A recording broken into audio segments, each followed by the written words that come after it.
Episode 42. That's right. We are trucking along. A lot of things happened this week, but I think that there are a couple of notable things that stood out that I thought was interesting.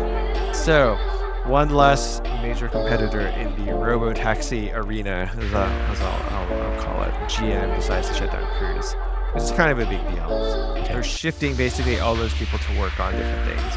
And then, we haven't talked about OpenAI in a while, but they had a big release this week finally. Sora is out in the open, available to basically everybody, or at least subscribers at this point. And then Microsoft officially rejects a proposal to adopt Bitcoin as a reserve currency. I don't know if that's the right word, but as a reserve thing as part of their investment strategy. Yeah.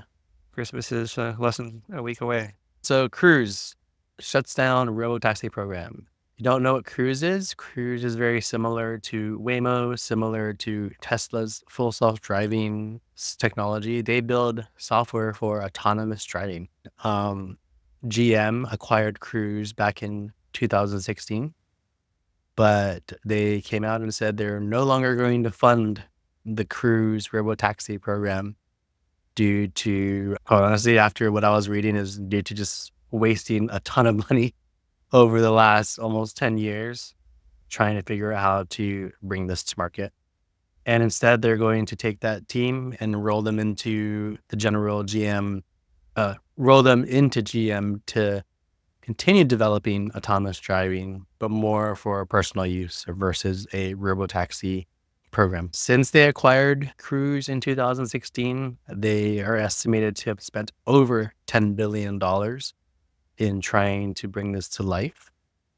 But one of the things that put a big halt to their efforts was last year in October 2023, a Cruise vehicle hit and drug a pedestrian along the road, which caused, as you can imagine, probably a big lawsuit. And they have kind of been, stopped since then. So GM is pulling out of the game for robotaxis, which is going to make the road easier for Tesla, who said they want to roll out their robotaxis by, I think, the end of next year, or start doing something there. And Waymo, who has been operating robotaxis in several cities so far. So thoughts on that, Tony? I don't know. I almost feel like it's a misstep. I mean, well, because, right, so GM is, I'll also say, more similar to Tesla. I mean, it produces cars. So you would think it would be a viable new business. It's just operationally, they haven't been able to do well, which for whatever reason, yeah, I guess it makes sense because they're just trying to save money. But long term, I wonder if it's kind of like a misstep. But again, I mean, it's not like they're getting rid of their work to create assisted driving. I think that's how they're calling it now. It's like they're going to focus on more assisted driving for their cars, which if they figure that out, then maybe that's the path to get to, a robo-taxi service. So I don't know. Yeah. Because, like Waymo has figured it out. Yes, they have Google money to figure it out. Right. GM's probably in a way different position, but I don't know. We'll see. I feel like it's going to slow them.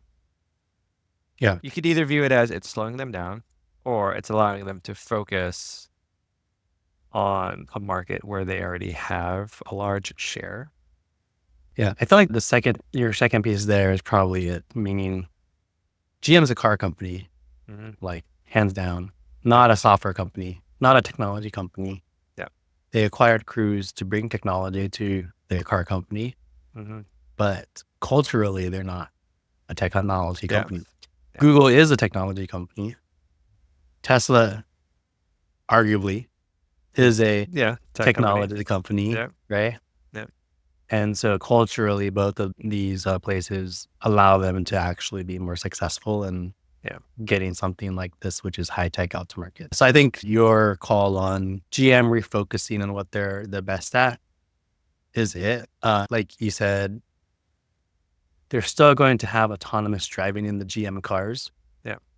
And who knows, maybe 10 years from now when robotaxis are a bit more out of the early adopter and into the mainstream phase, it's a good thing to have for GM because they're going to at least have the capability to maybe come back to market with robo-taxis faster than other traditional car companies who don't have it. Yeah. Yeah. I mean, if they were smart, I think at minimum, they would start, I don't know, at least building the capabilities to track all the data that their cars are getting, right? With whatever autonomous self-assisted driving tech they introduce or have started to introduce. Otherwise, they'll just be too far behind. You know what I mean?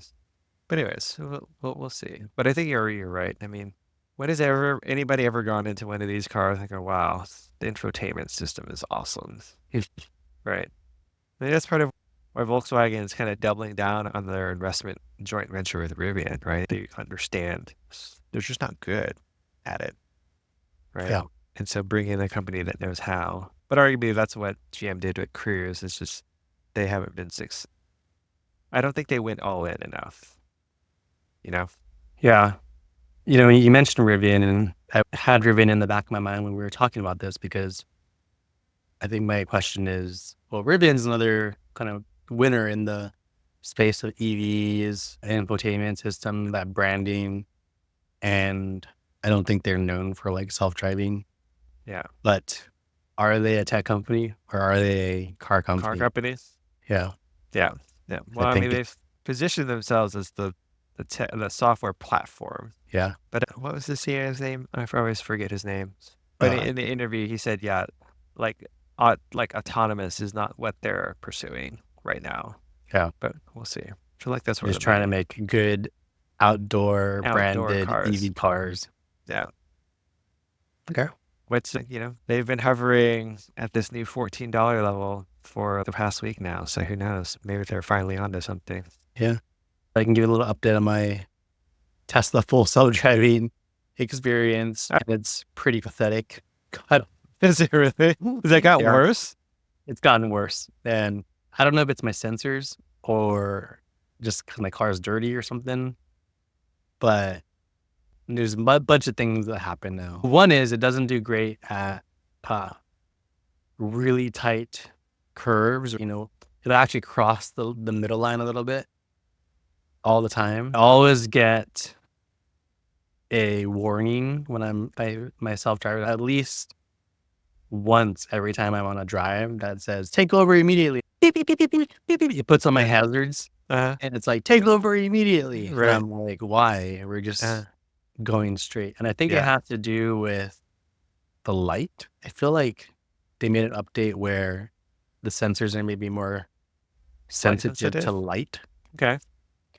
Because I also noticed that when I get home and I back into my garage, like right when my front hits the door where there's probably a lot of light, the windshield wipers turn on all the time. And here's why I think robo-taxis are way further out than we think in terms of being available more broadly.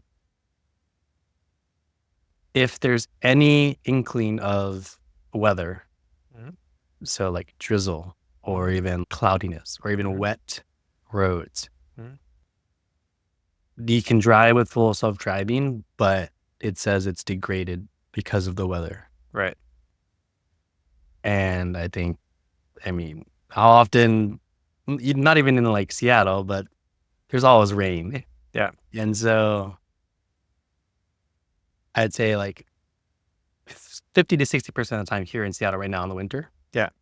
Full self-driving is degraded and it can't do the things that I wanted to do. Just to be clear, so it's not, I don't think it's robo-taxis as a whole, it's just Tesla's implementation because it's only reliant on cameras. I say that because Waymo operates perfectly fine in rain. Yeah. But they also use LiDAR as their main things. Yeah. No, I'm nitpicking because you said robo-taxis. So for people who are not as aware, right, Waymo operates perfectly fine in rain.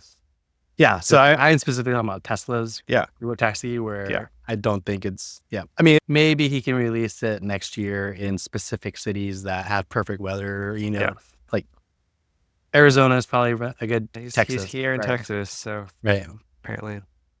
But the other thing he didn't answer, and I remember somebody shouted this, at the robo-taxi event is, and I don't know enough about Teslas, but something about the hardware versions, apparently, Yeah. that Definitely. if you have an older hardware version, you might not be able to get these fancy features. Yeah. That could be it too. Maybe my chip is not good enough for the new full self-driving. So that's the other thing. Maybe Yeah. it's to a point where you need hardware. I don't know, what's the most current hardware version? 3, 4? I don't know. Yeah. But anyways, backwards compatibility. I think Yeah. that is like iPhones, right?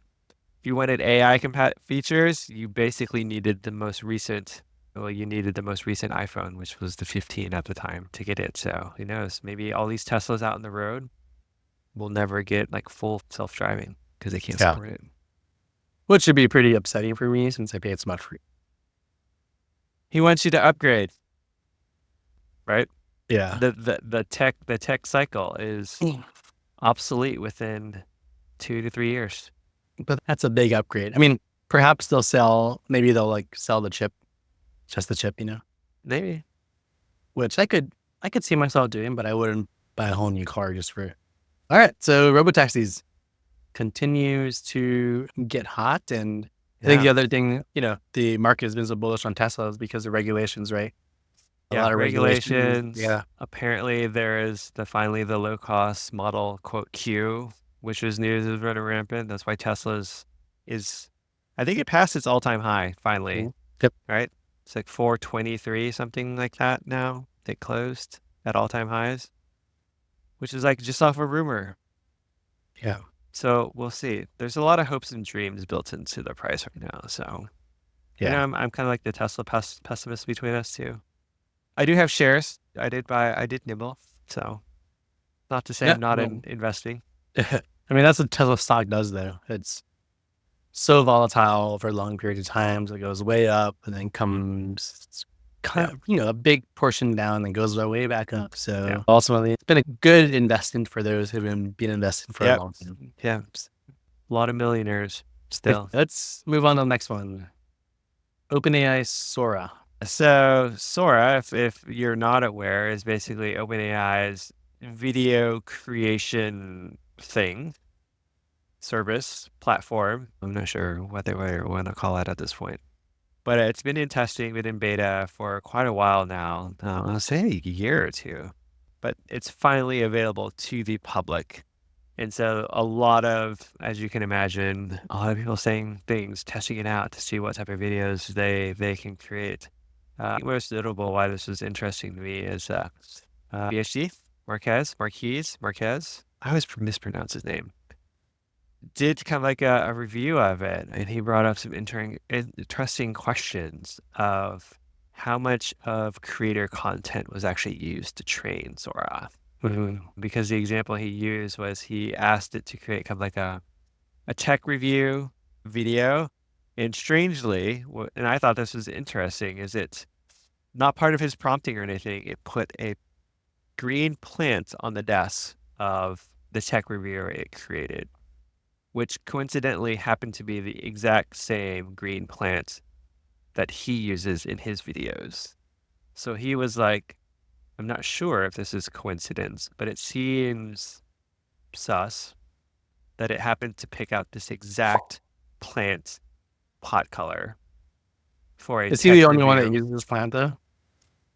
Well, I mean, as a tech reviewer, yeah, you should watch it because it's actually an interesting question. And I think people generally know that they've been using YouTube and such and calling it public data. I have that plant. I have it too, but it's in a square basket. It's kind of interesting.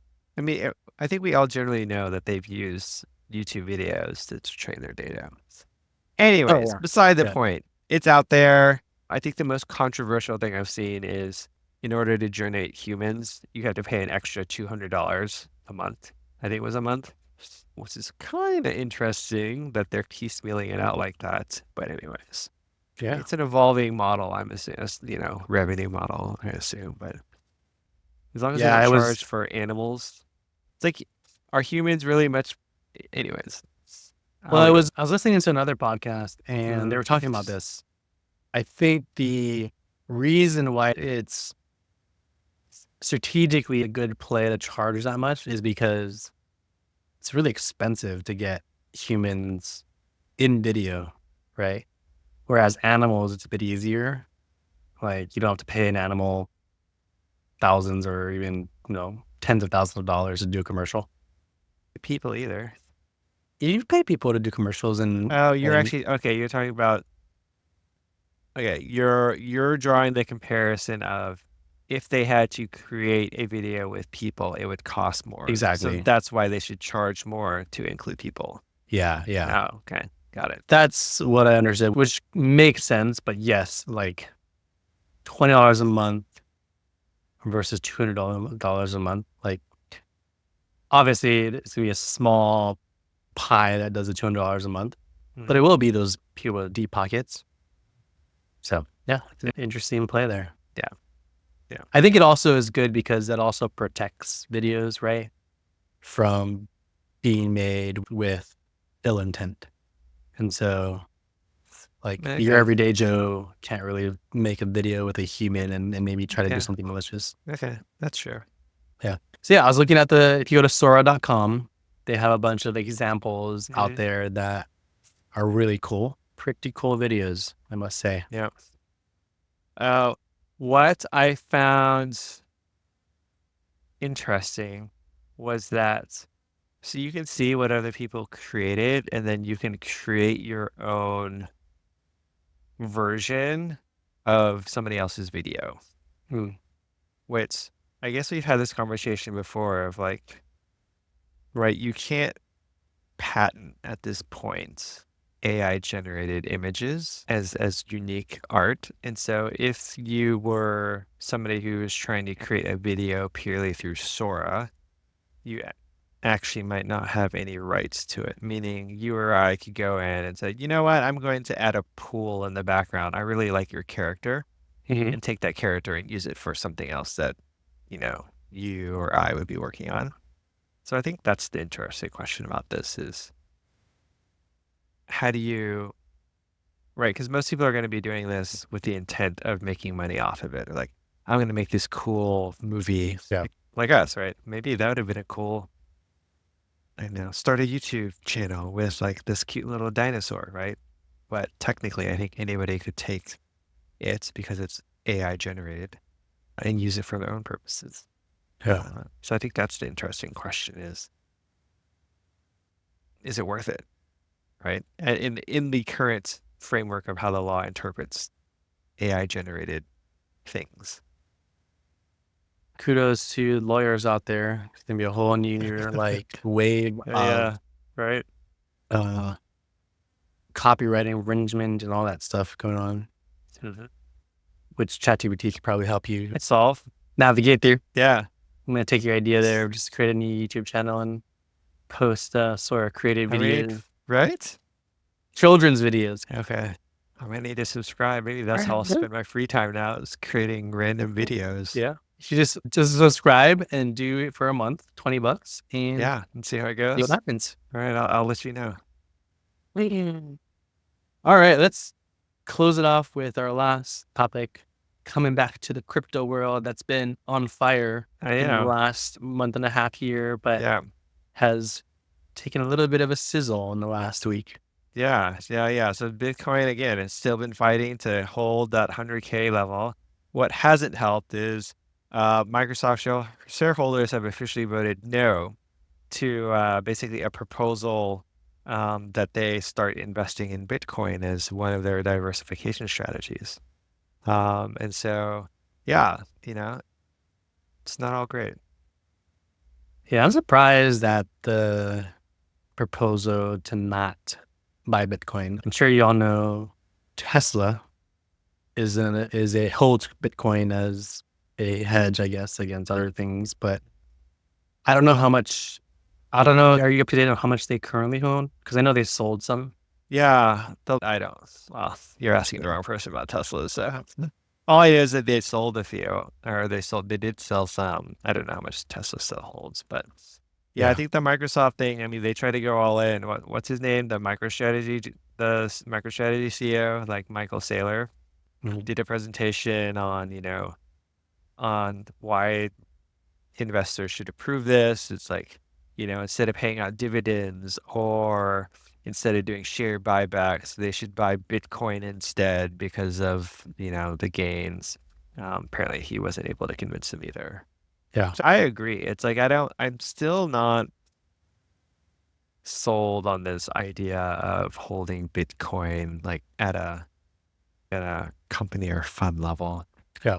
You know what I mean? It still feels like a Ponzi scheme. I know there's arguments that it's not, but it's like if you're asking all these huge corporations, right, that have hundreds of billions of dollars to invest to buy up, what is it, Bitcoin, which only has a 20 million-ish supply, and MicroStrategy owns like 15% of it at this point or whatever. It's like, is it really?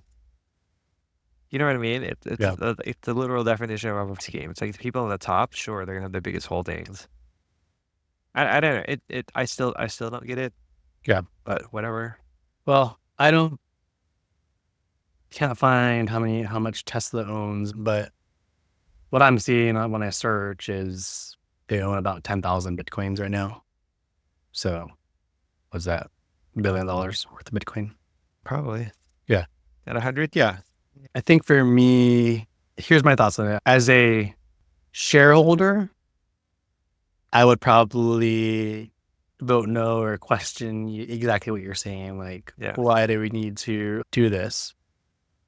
As a business person and even maybe an employee of Microsoft, I would say you spend so much money on useless stuff anyways. Like, why not just, what's the harm? Have exposure to the crypto market through Bitcoin? Yeah. And then the third thing that comes to my mind is the reason why crypto has popped so much in the last month and a half is because the Trump administration and the speculation that regulations will finally come into play, which would solve your Ponzi scheme thoughts there if it's regulated better. So I'd say, like, of all those things, I'd say given the likelihood for regulations to get tighter, plus the notion that, these big trillion-dollar corporations spend billions of dollars on useless stuff anyways. Yeah. Why not? Yeah. That's what I would say. Yep. I mean, we'll see. Like MicroStrategy apparently is being added to the NASDAQ 100, or that was announced at market close on Friday. So we'll see. Super volatile stock. I guess we'll find out. Yeah. I mean, I've been a long time follower and I'd say a firm holder of crypto. And I think for me, it's like, well, like a year ago, everyone was probably like, this crypto stuff. But then now whoever's been holding is pretty happy about it. And I think that's just how crypto goes, right? Yep. Yeah. I think we'll see if we experience Yeah. What cycle are we in as far as crypto winters? Third one? Fourth one? Will this upcoming one be the fourth one? We'll see how deep the winter is, or if there is one. I think that's the question in my mind is, will this mean the winters end, or does it make them less deep? And that's what makes me a little bit scared to go back in, because I made a good amount in this last, with all the alts. We were texting about it, but and now it's pulled back, a little bit, but not too much. No, I've been slowly adding a couple of coins just because, just to have a little bit, just in case money or just in case coins. Yeah. But I'm a little hesitant to go all in again because I just don't know in this new environment. That's the thing. Like, you're hesitant. And then, like, a lot of people, myself, are hesitant. And then a month from now, it's up to 30, 60%. Yeah, right. Yeah. Kind of like, dang it. Yes. I'd say, like, just for me, just the risk management, right? Like, make sure you've got a stop loss on it. Yeah. And because, I actually went in pretty heavy to say SCI. Oh, it's down a little bit, right? It was down a little bit, yeah. It's the only one that didn't really pop when the rest of the things were popping last week. Yeah. And so it went down a bit, and I was like, down a bit too much. And so I sold it all because. Oh, you did. Tax loss harvesting. Yeah. But I'm slowly putting it back in, like every other day or so, just a little bit back, because I want to get back up to the position. At the same time, I wasn't sure if it was going to continue going down. Yeah. Pepe's the other one, the meme coin that I've been watching. It's down pretty big, and Okay. who knows? Yeah. Like I was telling you, I'm currently messing around with Sui at the moment. Which I probably shouldn't. I feel like I'm doing the exact same thing I did with Solana when NFTs were the thing. I dropped quite a bit in NFTs, and now I'm dropping a lot into different meme coins. It's just, anyways. Okay. Did you see Ondo? So remember we've been talking about I'm Ondo. so mad at Ondo. Yes, and I sold out of it. I 'cause it wouldn't do know. anything, and now it's like over the weekend. It was like I kept getting notifications, all time high. It's almost like $2. I sold it. It's like almost like it topped, almost hit $5 at one point. I sold it at like 260, 270 when it started to spike. I was like, oh, okay, there'll be a pullback. No, I could have like instantly doubled my money there, but. So that's how I feel about SCI. It hasn't really run, and so I feel like, okay, well, I think it has to, since all the other ones are. Yeah. Again, not financial advice. It's just for entertainment, and this is what we're doing. Yeah, it's just We entertainment don't purposes encourage you only. to follow us. Do your own research, please. And if you happen to come up with a one, let me know. You're gonna give people your number? Text me. Yeah, no, leave a comment. Maybe we'll get back to you. But anyways, yeah. So we'll see that. But that's where my mind is thinking is like with all these big companies buying into crypto, especially Bitcoin, does that lessen the winters, or does that eliminate the winters? I guess is my question, right? Because there is that support. Like 15% of this, 15% of the supply locked up. And that's just MicroStrategy. I haven't actually looked to see how much Bitcoin the different ETFs hold. Right. And then I think the miners, is this you sent me, or I saw this randomly, but the miners are starting to pick up and basically try to replicate MicroStrategy, which again, at that point, it's like if you have like these 10 huge companies owning most of the Bitcoin, then is it really worth anything? Why not create a different coin to be your gold standard, right? So if the US wanted, why? Just create a US coin, right? USD coin officially created by the US government and say, this is what we're holding. This has value exactly the same way they do with money. Fiat money. Isn't that what Doge is going to become? Now that Elon's influencing. Yeah. I know. Like, hey, I got this coin Doge. That would be the most ridiculous thing if it did happen, which would be insane because you can just print Doge, right? People would be spinning up Doge. Hey, you can also print US dollars. That's true. Well, it's a little harder to print US dollars, but. Anyways. All right. Well, everyone stay safe with this crypto volatility because it can be very dangerous. Only invest what you can afford to lose. Exactly. As the saying goes. But I'm excited for the Santa Claus rally that should be coming soon.